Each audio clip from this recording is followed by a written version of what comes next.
તો સ્વામીજીએ સપનામાં દર્શન આલ્યા. આરતી ઉતારતા હતા સ્વામીજી હરિધામની અંદર, અને આરતી પછી સ્વામીજી એમ આરતી ધરી, હું ત્યાં આગળ જ ઊભો હતો, મેં આરતી લીધી એમ. પછી મેં સ્વામીજીને પ્રાર્થના કરી, સ્વામીજી તમારો દીકરો બનાવજો. તો સ્વામીજી કે એમ દીકરો બનવું છે? મેં કહું હા સ્વામીજી. તો કે તો પછી પેલું બધું ડિલીટ કરવું પડે. એટલે હું સમજો નહીં. પછી સ્વામીજી કે પેલી 1000 મૂર્તિઓ છે ને એ બધી ડિલીટ કરવી પડે કે. મેં કહું મર્યા. પણ ફરી બીજે દિવસ સવાર ઉઠ્યા, સિલેક્ટ ઓલ, ડિલીટ ઓલ. કહેવાનો મતલબ એ આપણને એને જે માર્ગે ચલાવવા છે ને એ માર્ગે આપણે ચાલે એના માટે પ્રયત્ન પણ એ પુરુષ ના હોય છે. આ દર્શન સ્વામીજી આપ્યા, એન્ઝાયટી, ડિપ્રેશન એવું બધું ફીલ થાય, યાર કઈ જઈશું, કઈ જગ્યાએ અટકીશું, એવું બધું.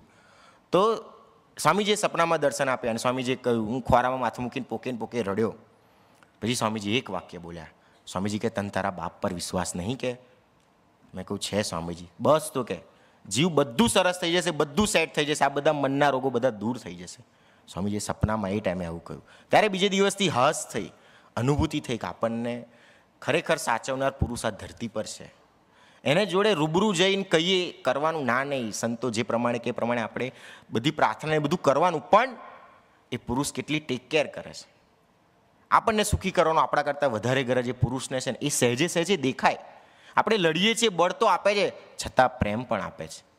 એવા પુરુષ છે. નેક્સ્ટ 2021માં સ્વામીજી સ્વધામ પધાર્યા. ત્યાર પછી 2 દિવસ ઊંઘ ના આવે, રાત્રે ડિસ્ટર્બ થઈ જવાય. એ પહેલાં સંતો જોડે દોસ્તી હતી, આનંદ સ્વામી અને જયભાઈ એક ટેવ પડાવી હતી.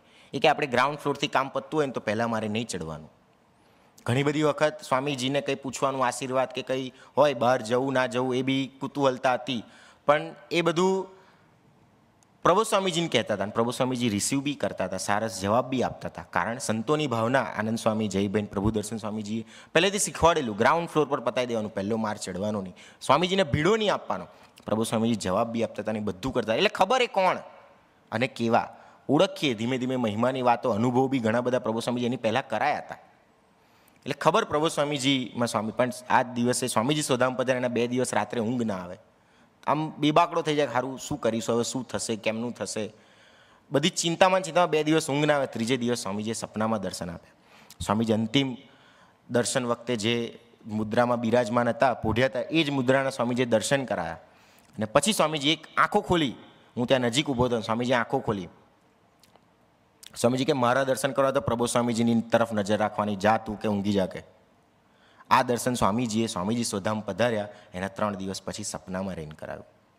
મતલબ એને ખબર છે કે આ 2 દિવસથી ઊંઘતો નહીં, એને ખબર છે કે આ ચિંતા છે, એને નહીં ઊંઘ આવે, સપનામાં દર્શન આપ્યા. આમ જોવા જઈએ તો મેં ભીડો આપ્યો કહેવાય ભગવાનને. આવું ના કરાય, માની લેવું જોઈએ. પણ જીવની જીવ દશા હતી, પણ એ પુરુષે એટલો પ્રેમ આપ્યો ને એટલું જતન કર્યું છે ને જેનું વર્ણન થાય એવું નહીં. નેક્સ્ટ પ્રસંગ.